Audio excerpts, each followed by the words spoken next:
হয় অসমীয়াৰ পৰম্পৰা অনুসৰি আজি সকলোৱে পালন কৰিছে ভোগালী বিহু আৰু এই মুহূৰ্তত দেখিবলৈ পোৱা গৈছে ৰাজ্যৰ চৌপাশে যি মেজি দাহন পৰ্ব আৰম্ভ কৰা পৰিলক্ষিত হৈছে আৰু এই মুহূৰ্তত উপস্থিত আছোঁ চিপাঝাৰৰ বিজুলীবাৰী অঞ্চলত য'ত ডেকাসকলে মিলি যি মেজি নিৰ্মাণ কৰিছিল সেই মেজি প্ৰজ্বলন কৰিবলৈ এনেধৰণে ওলাই আহিছে আই মাতৃ তথা স্থানীয় যুৱক যুৱতীসকল মই দেখুৱাইছোঁ এয়া চিপাঝাৰৰ বিজুলীবাৰীৰ পৰিৱেশ য'ত এনেধৰণে আধ্যাত্মিকভাৱে এইসকলে আজি তেওঁলোকে এনেধৰণে মেজি দাহন পৰ্ব তেওঁলোকে সমাপন কৰিব আমি কথা পাতিম যিহেতু আজি মাঘ বিহু গতিকে কেনেধৰণে এই যি মেজি দাহন পৰ্ব আপোনালোকে কিছু সময় পিছতে সমাপন কৰিব হয় আমাৰ বহুত বছৰৰ পৰা বহুত পুৰণা হৈ বহুত বছৰৰ পৰাই আমি মানে কি আৰু মেজি দাহন হেৰিটো পৰ্বটো চলি কৰা হৈ আহিছে আৰু আগতে আমি ৰাতিয়ে ভেলাঘৰটো জ্বলাই দিওঁ কিন্তু ৰাতিপুৱা হ'লে আমি গা পা ধুই আহি মেজিটো জ্বলাই দিওঁ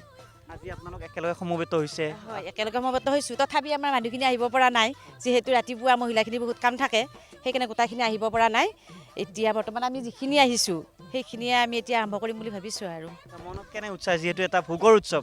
যোৱা ৰাতি সকলোৱে হাঁহে মাহে এসাঁজ খালে এতিয়া সকলোৱে আচলতে এনেধৰণে মেজি দাহন পৰ্ব কৰিম হয় আমাৰ মনত বহুতেই আনন্দ কাৰণ আমি বহুত দিনৰ পৰাই আমি এই পৰ্বটো চলি আহিছোঁ যিহেতু আমাৰ ল'ৰা ছোৱালীবিলাকে এই পৰ্ব কৰি আহিছে গতিকে আমিও এতিয়া ইহঁতৰ লগত ৰাতি নাচ গান কৰোঁ ইয়াতে আহি ৰাতি 1টা 2টালৈকে থাকোঁ আমি ইয়াতে যোৱা ৰাতিও আছোঁ ইয়াতে আমি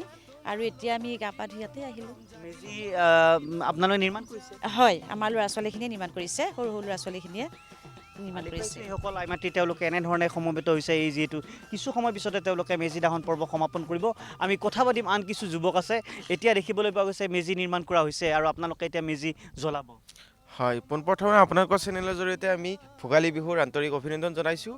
আমি যোৱাকালি উৰুকা আমি গোটেই লগে ভাগে খালোঁ গাঁওবাসী আহিলে ৰাতি ভোজ ভাত খালোঁ এতিয়া যিহেতু মেজি জ্বলাব আপোনালোকে এই পৰম্পৰা আপোনালোকে প্ৰতি বছৰে পালন কৰি আহিছে হয় এইটো আগৰ পৰাই চলি আছে আমি যেতিয়া সৰুৰ পৰা আছিলোঁ তেতিয়াৰ পৰাই চলি আছে আমাৰ ভাইটি ভণ্টিসকলে এইবাৰ মেজিটো বনাইছে আমাৰ ৰাতিপুৱা ভেলাঘৰটো জ্বলাই দিলে এতিয়া আমি মেজি দহনৰ কাৰণে আমি আগবাঢ়িছোঁ সেৱা ল'ব নিশ্চয় হয় নিশ্চয় ল'ম এনেধৰণে তেওঁলোকে ওলাই আহিছে আমি আন কিছু ব্যক্তিৰ সৈতে কথা পতাৰ আগতে দেখুৱাইছোঁ তেওঁলোকে এনেধৰণে যি মূল তেওঁলোকে মেজি প্ৰজ্বলন কৰা যি দাঁতি কাষৰে তেওঁলোকে এনেধৰণে তামোল পাণ তেওঁলোকে শৰাই দি তেওঁলোকে এনেধৰণে এই সেৱা গ্ৰহণ কৰা দেখিবলৈ পোৱা গৈছে আমি স্থানীয় আন কিছু যুৱক আছে তেওঁলোকৰ সৈতে কথা পাতিম আৰু আমি জানিবলৈ যত্ন কৰিম দাদা এতিয়া আপোনালোকে মেজি জ্বলাব আপোনালোকে বহুদিন কষ্ট কৰি মেজিটো নিৰ্মাণ কৰিছিল হয় বহুত দিনৰ পৰা কৰিছিলোঁ এতিয়া আজি ৰাতি জ্বলাম এতিয়া এই আয়োজন কৰা আছে ইয়াৰ পিছত আপোনালোকৰ কাৰ্যসূচী কিবা অন্য আছে বাৰু এতিয়া আলহীবিলাক আহিব বিহু বুলি আপোনালোকে জ্যেষ্ঠজনৰ সেৱা ল'ব অঁ সেৱা লোৱা হ'ব এতিয়া